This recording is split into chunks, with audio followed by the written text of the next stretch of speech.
Right, well, here we are. This is Wednesday evening, the 3rd of October, 2018.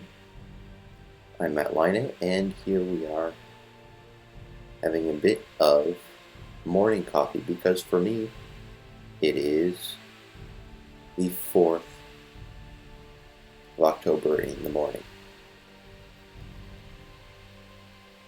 There are a few things to discuss today. One of them would be the Iliad book for lines 384 and following, until such a point as we run out of time. Then the other ones have a little bit to do with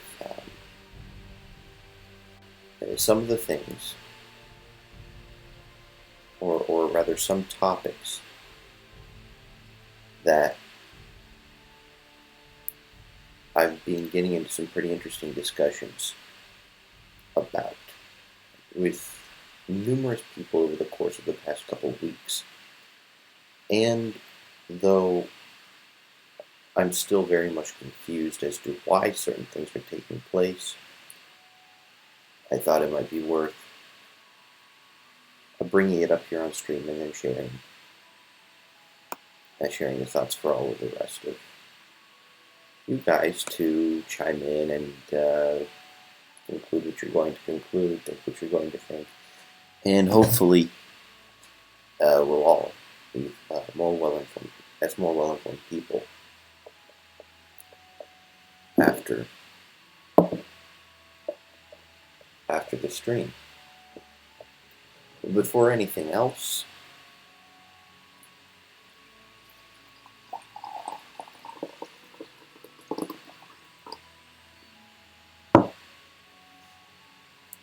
to deal with our priorities, namely getting some central nervous stimulant in the form of coffee. All of you are very, very welcome to join me with. I'm going to enjoy sipping the coffee for a little while, but before continuing on to bigger and better and more important things.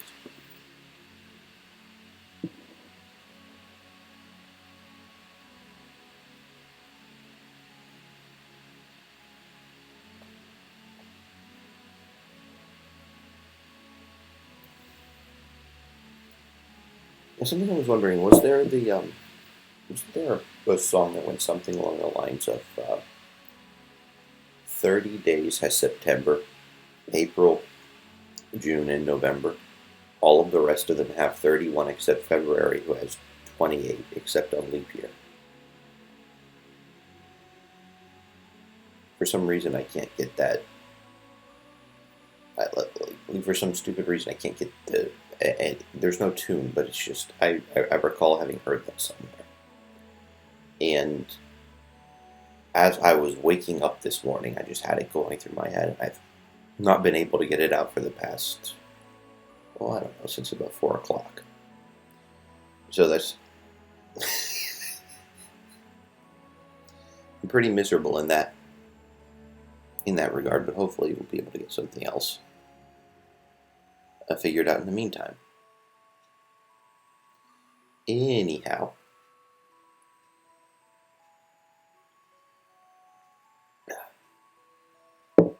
the Iliad, Book 4, lines 384 and following.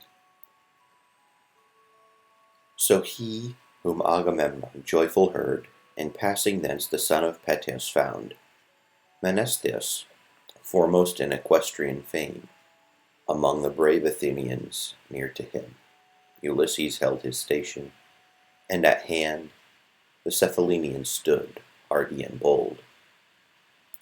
For rumor none of the approaching fight them yet had reached, so recent had the stir arisen in either host. They therefore watched, till the example of some other band, marching, should prompt them to begin the fight. But Agamemnon thus, the king of men, them seeing sudden and severe reproved.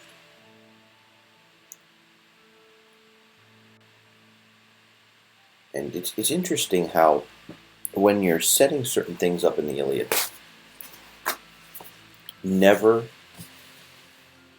Does Homer ever give less than a single line to introducing a person? And often the line will be repeated. For instance, here, Agamemnon, thus the king of men, them seeing sudden and severe reproof. So we have Agamemnon, the king of men. We have, I really like the one of, was it Odysseus or Ulysses in book 2? I can't recall the exact wording, but it had to do with the fact that it introduced Ulysses as a person who was didn't look like everyone else, but still managed to conduct himself in a more regal fashion. Here I am just going by basic principles, but forgetting the actual words. So some of you who are more pedantic than you're more than welcome to go and insert the corrections in a comment or something like that. In fact, I would find that very, very helpful.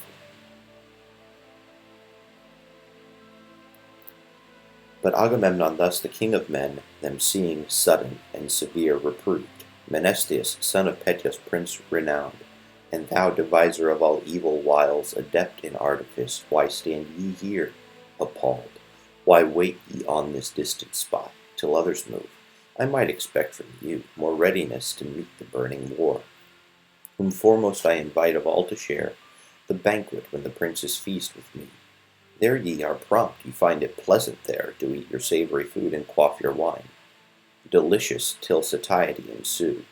But here you could be well content to stand, spectators only, while 10 Grecian troops should wage before you the wide-wasting war. To whom Ulysses with resentful tone, dark frowning, thus replied, What words are these, which have escaped thy lips, and for what cause, Atrides, hast thou called me slow to fight? When we of Greece shall in sharp contest clash, with you steed-tamer Trojans, mark me then. Then thou shalt see if the concerns of war so nearly touch thee, and thou so incline. The father of Telemachus engaged among the foremost Trojans, but thy speech was light as is the wind, and rashly made. When him thus moved he saw, the monarch smiled, complacent, and in gentler terms replied, Laertes' noble son, for wiles renowned, short reprimand and exhortation short, suffice for thee, nor did I purpose more. For I have known thee long, that thou art one of kindest nature, and so much my friend, that we have both one heart. Go therefore thou, lead on, and if a word have fallen amiss, we will hereafter mend it, and may heaven obliterate in thine heart its whole effect. Okay, so that's that. Nothing like a little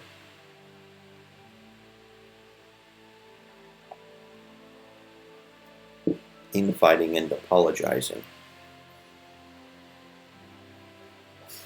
Now, I may be completely wrong here, but this comes across as quite nicely encapsulating a situation that many of us might find ourselves in at some point. So, someone comes to chastise us. Someone comes to say something to us that we perhaps don't want to hear, associated with some perceived behavior, something that we're doing or not doing, that they may not appreciate all that much. And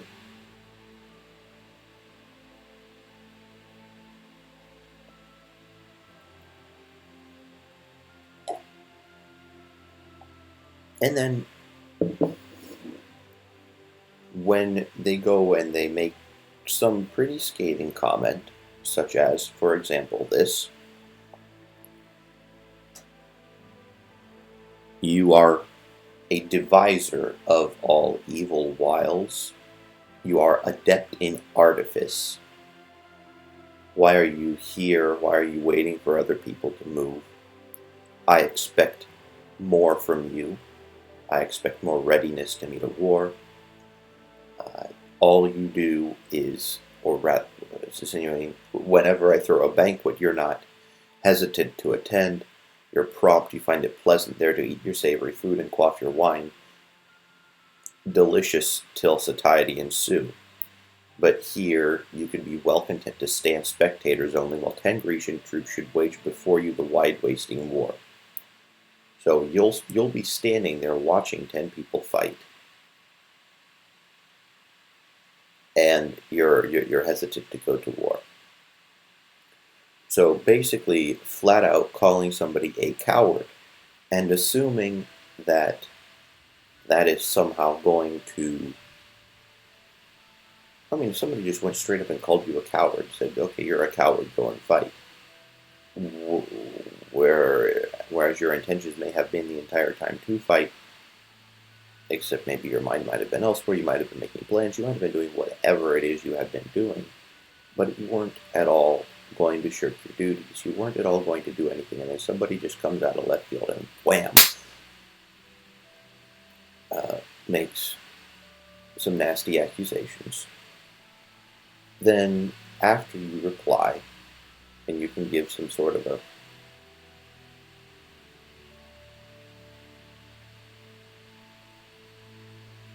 you go and you say, well, when we of Greece shall in sharp contest clash with you steed tamer Trojans, mark me then thou shalt see if the concerns of war so nearly touched thee, and thou so inclined. The father of Telemachus engaged among the foremost Trojans, but thy speech was light as is the wind and rashly made. So it seems like he responded reasonably, like he didn't completely lose it on account of having been chastised the way that he was. But the way that Agamemnon then brushes it under the rug is kind of, when him thus moved, that he saw the monarch smiled, complacent and in gentler terms replied, "Here it is, noble son, for whiles renown, short reprimand and exhortation short suffice for thee, nor did I purpose more." So, first off, he's not saying, "I'm sorry for saying that." He's just saying, well, all you needed was a short reprimand. You actually really did need this, but I didn't mean for it to be so big. Sorry, not sorry. Nah. Kind of like a catty teenager would. So Laertes, noble son, for whiles renowned, short reprimand and exhortation short suffice for thee, nor did I purpose more. For I've known thee long, that thou art one of kindest nature, and so much my friend that we have both one heart. Go therefore thou, lead on, and if a word have fallen amiss, we will hereafter mend it, and may heaven obliterate in thine heart its whole effect. So, look, I don't really have time to deal with this, and so let's fight the war, and then after the war, we'll set things straight. Which makes me wonder, do you really care about setting things straight? Obviously he was a king, so people would hear him, and he would, if Ulysses came up and said, "Hey, you said this before the fight," there would have been enough time to pass that the king would basically be able to find an excuse of not really doing too much.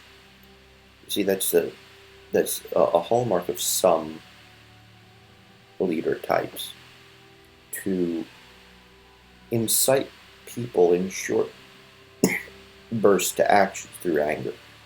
In fact, sometimes people think that's the only way to get people to work.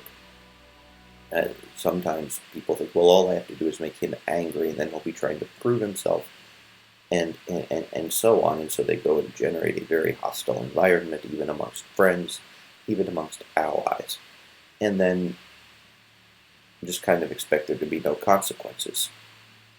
Well, it seems to me that's what Agamemnon's doing here with Ulysses.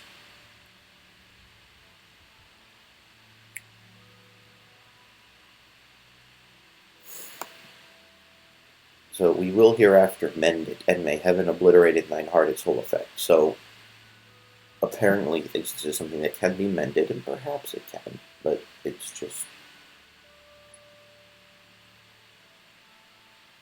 I don't know, maybe just given what I've seen in terms of people, and maybe people were more noble back then. or maybe the culture was more conducive to doing noble things and so on.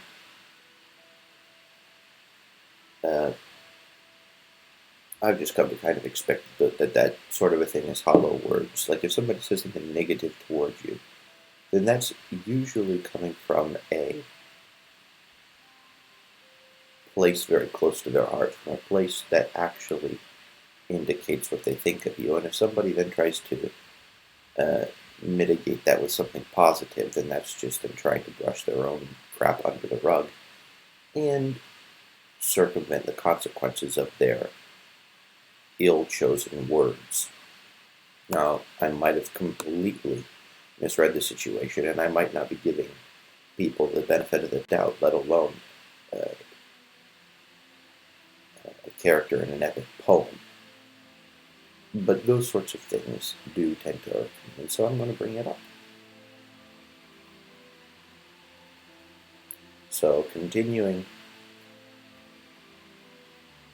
with line 433, he seized, and ranging still along the line, the son of Tydeus Diomede, perceived, heroic chief by chariots all around, environed and by steeds at side of whom stood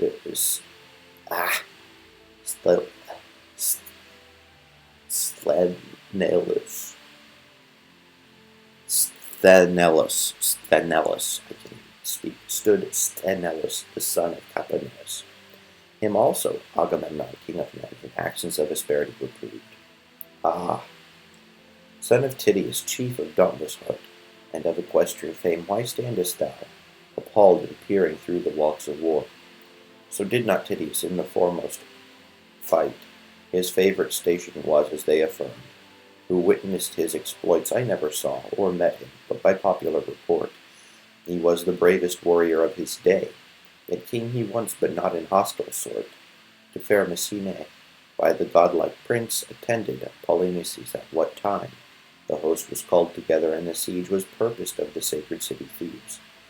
Earnest they sued for an auxiliar band, which we had gladly granted, but that Jove so unpropitious tokens interfered. So forth they went, and on the reedy banks, arriving of Asopus, there thy sire, by designation of the Greeks, was sent ambassador, and entered Thebes he found. In Eteocles' palace numerous guests, the sons of Cadmus feasting, among whom, although a solitary stranger, stood thy father without fear, and challenged forth their best to cope with him in manly games. Them Tydeus vanquished easily, such aid Pallas vouchsafed him. Then the spur-armed race of Cadmus was incensed, and 50 youths in ambush close expected his return.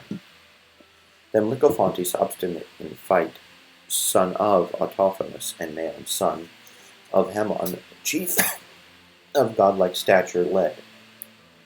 Those also Tydeus slew, Maon except, whom, warned from heaven, he spared and sent him home.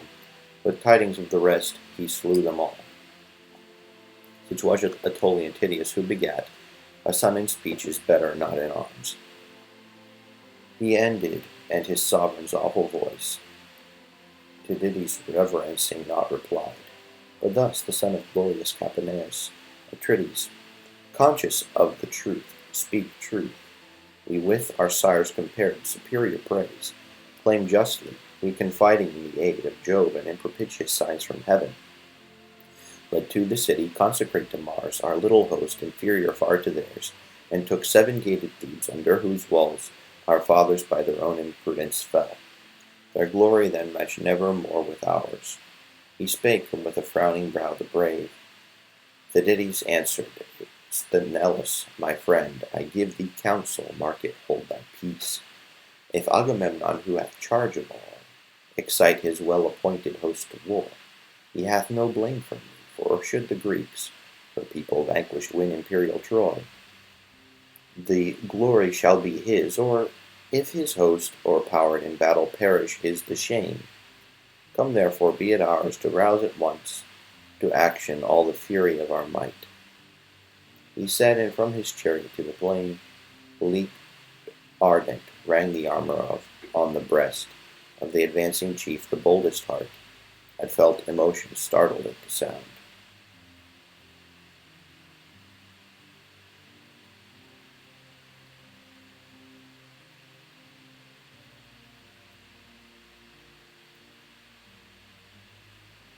be line 503.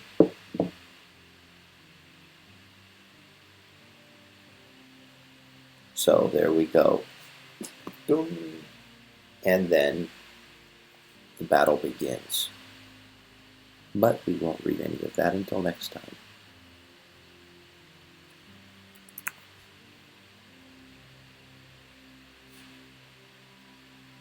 Now, one other thing to consider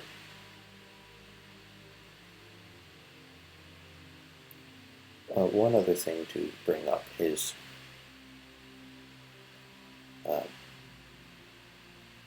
when it comes to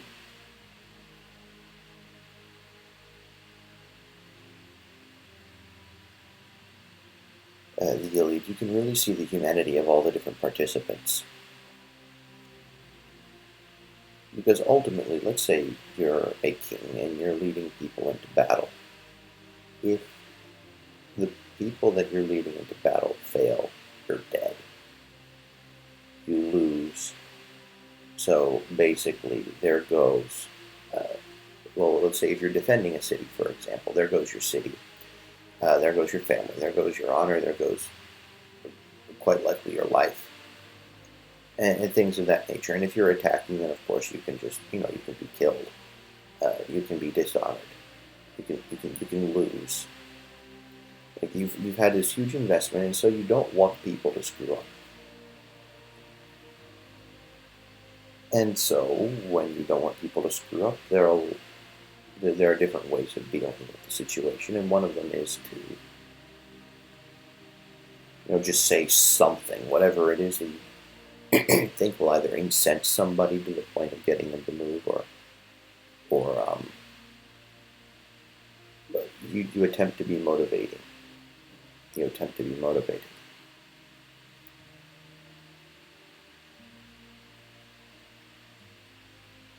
And I don't know, but you can definitely see that Agamemnon, prior to the battle, is probably pretty nervous. And after all, if he's waging war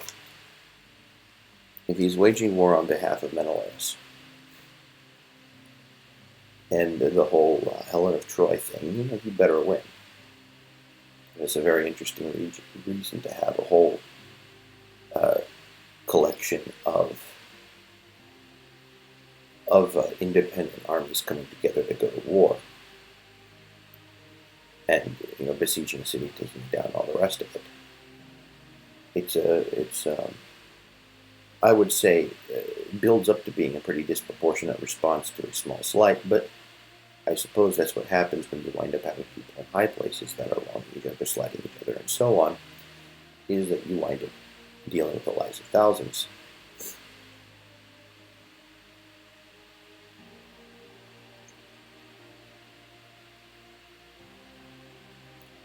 And so part of what you're doing is attempting to hopefully inspire the thousands to do your bidding effectively.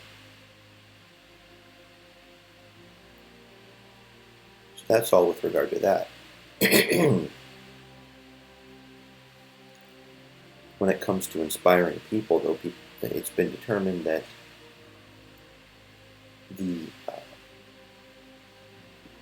one of the most effective things is the heaven if you do, hell if you don't.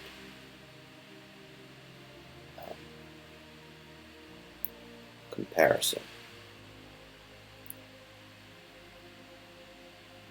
Of course, the emphasis on the heaven if you do. And still kind of letting there be at the back of the mind understanding that, hey, I better not fail. What are the consequences if I fail here?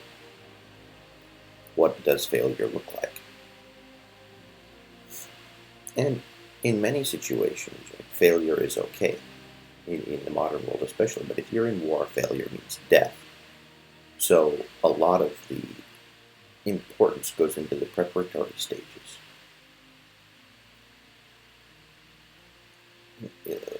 For instance, running a race isn't quite like fighting a war, in that you don't die if you lose. But it's one of those things that when you actually show up to run a race, you had better be well prepared and ready to go and able to give it your best. You'd better be able to run a particular time that you intend to run, and if somebody runs a better time than you, well, then you can either choose to stick with your own plan, or you can go and try to chase them down, depending upon your fitness. But while you're preparing for this, while you're making preparations for war or for racing or for any big activity, like if you go and you work, and then there's this one little or relatively small time period where it comes time to collect your reward for your work, you better be in a position of being able to collect. You plant, you sow the seed, or you till the ground, you sow the seed, you water, and then you maintain the area, and then it becomes time to harvest. And if you're not there for the harvest, and things don't go right, you can wind up having an entire crop go bad. Just because something happened. You can have hail and rain and so on interfere with getting a wheat crop. And there's nothing really you can do about that, because you have to pick it when it's ready to be picked. But if there is something that can be done, and then it just winds up being a question of not showing up to work, not showing up to do what you need to do at any given time, well, then the onus is entirely on you. Or if there's some sort of stupid decisions that you make at the very end of it. If you decide, as some people do, to get smashed before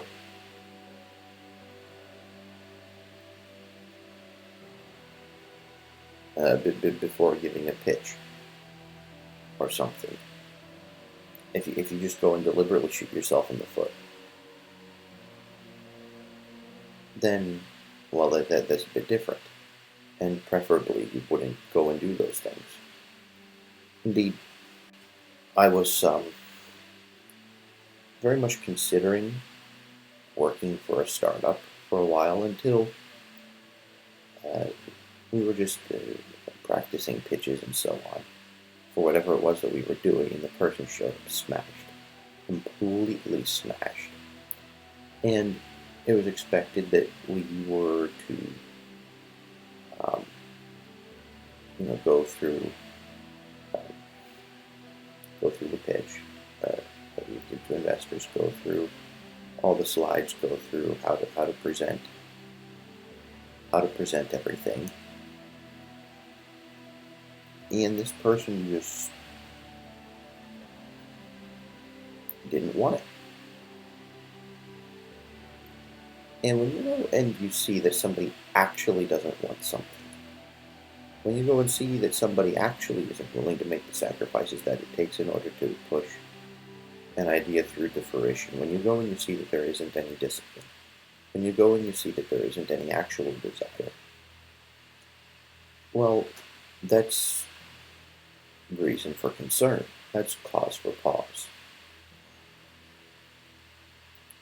And so I'm assuming that in the case of the story, Agamemnon might have assumed that was the case, or was just doing what sometimes leaders are taught to do, which is incense people. Like, if you know that you have a good performer, there are some leadership strategies that say just incense that good performer right before he has to perform in order to get an even better performance out of him. Which, I think is a horrible strategy. I think that it's stupid. I think that it's mind-bogglingly dumb. But people still do it. And there's not too much else you can do except for to kind of go with it and do what you need to do, and hopefully rid yourself of the crap. Of course, if the shoe fits, wear it. If the shoe fits, wear it.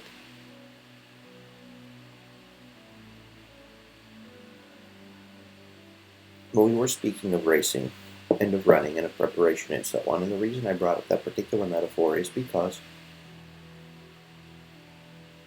I and a friend have been running now we begun a marathon training program that will take 35 weeks to get through, and we are currently on week 3. So we are nearly 9% through our training, and it's interesting to see because it's been a while since I've been able to run this far this consistently.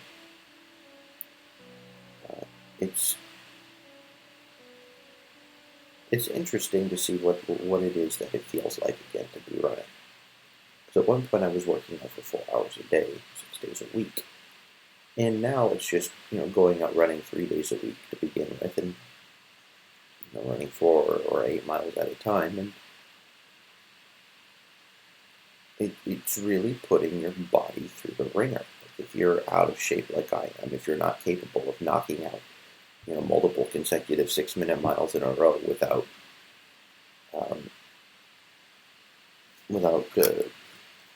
having it be too difficult, getting back into the running where you're barely knocking out 9-minute miles, like 4 of them in a row or whatever. Like 9 minutes and change, actually. Yeah. For your long, slow distance runs, it's a humbling experience. You could potentially go faster, but you would be subjecting yourself to injury, and so you have to go and begin slowly. You have to go and submit yourself to the training. And my friend and I are doing this a little differently in that we didn't take a cookie cutter plan and attempt to do it.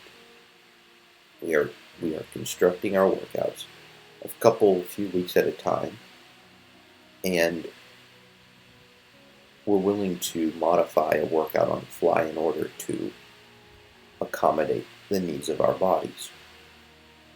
For example, tomorrow we're going to be going on an 8-mile run instead of a 12-mile run, due to the fact that he wound up having a climbing injury, and the climbing injury wound up causing him to have an ankle that still isn't completely healed, and so we don't want to go and put too much force on it. But the whole thing is that we're still consistently making modifications to the program and pushing through it. Now, sometimes complete rest is the right thing to do, and that needs to be, of course, exercised. That prerogative needs to be exercised judiciously. But a lot of the time, people just don't want to submit themselves to the discipline that it takes. A lot of time, people don't want to submit themselves to the discipline that it takes to actually accomplish their goals, and so they wind up. The chastisement wouldn't necessarily help them either. The lack of motivation is often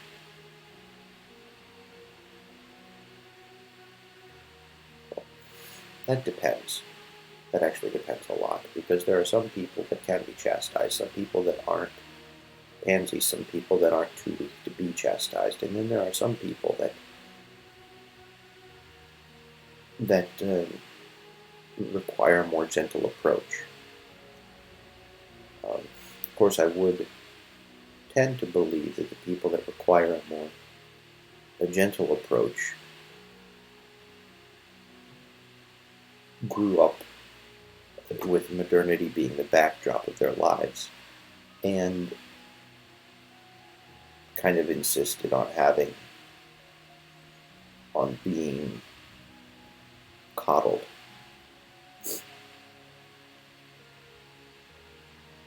But then again, I've found that proper chastisement works pretty well for me. But then if false accusations wind up coming in, if you're being called lazy, even though you're actually not being lazy, you're being called unmotivated just because you are engaged in a slightly different plan than other people would like you to be engaged in, or something of that nature, then the motivation falls on deaf ears and kind of blows up in their face.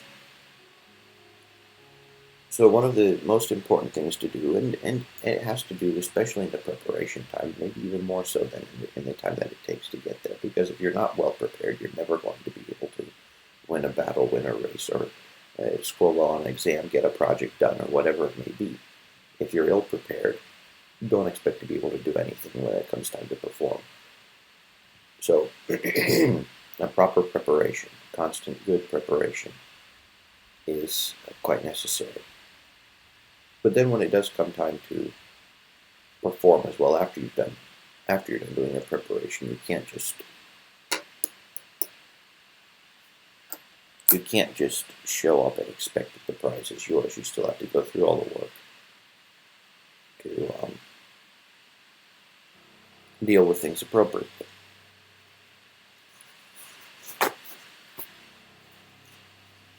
But it's an awful lot easier to show up and essentially collect what's yours, what you essentially have a right to, due to the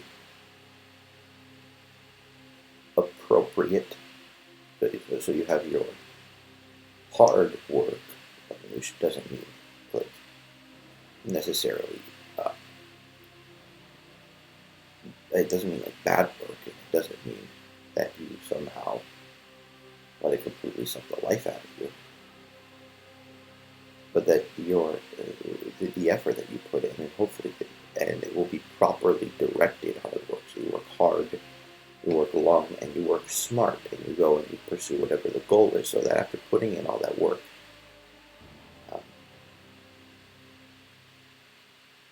you wind up ultimately getting what you deserve. Of course, one other thing to think about life is that sometimes you don't get what you deserve. You can prepare for war and still lose.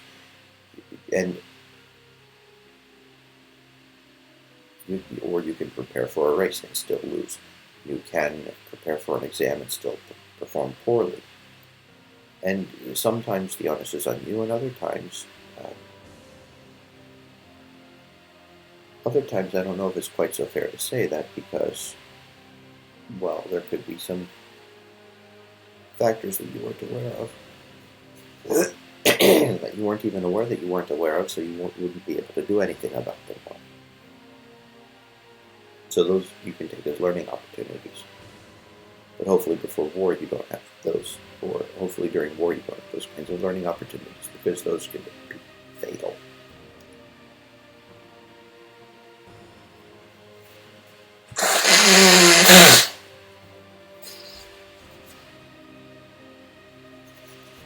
Because those can be fatal.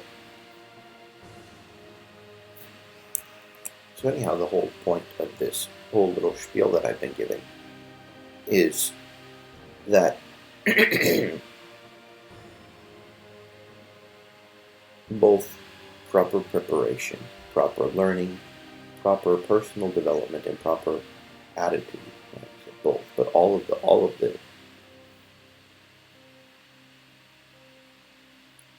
those aspects are necessary. And I would venture to say that attitude would be the most important. So one of the biggest things you can do is set yourself up with a good attitude, with whatever goal you have in mind, and then doggedly pursue it.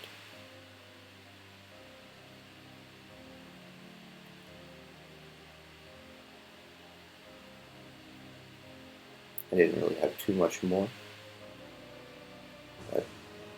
Tomorrow we'll have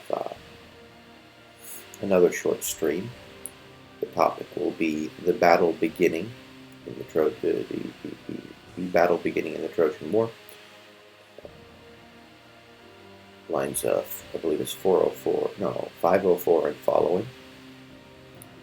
And then we'll talk about a very what has always been a hot button topic, at least for the past 50 years or so. We'll talk a bit about the different positions in the abortion debate. and why people say certain things, or well, at least why I would assume that certain people say certain things in certain contexts. Thank you, and have a good rest of the day or whatever time it happens to be for you. See you.